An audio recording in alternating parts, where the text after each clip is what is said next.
जो बरतिया रे चले जेबो काल सथिया रे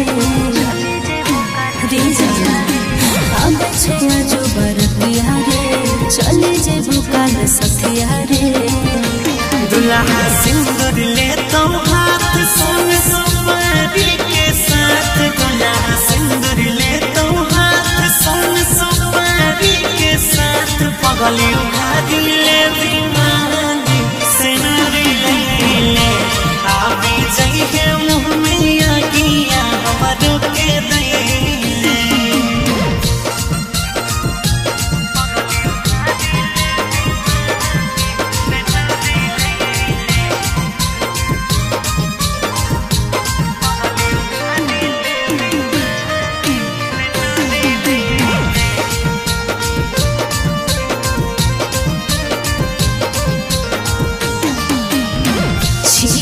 जबूर जाना सोची है जगा रे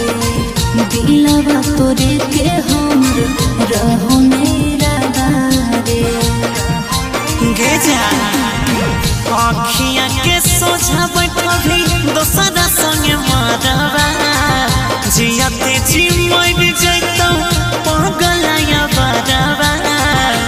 दुल्हा माथे रहतौ मोर बाजा बजतौ जब बेजोर दुल्हा माथे रहतौ मोर बाजा बजतौ जब बेजोर पगली उखाड़ी ले विमानी सिंदूर ले आवी जाइए मुँह में आगिया हमारो के दे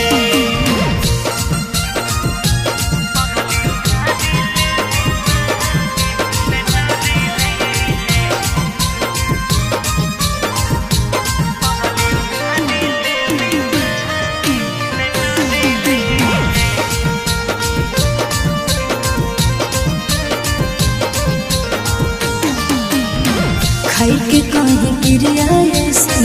करम भी नहीं काम रे मेहंदी से लिखलो हाथ पर सैया जी के नाम रे गे जा सैया जी के धोती में भाई तो तोरिया चरावा देखी देखी छाती है गे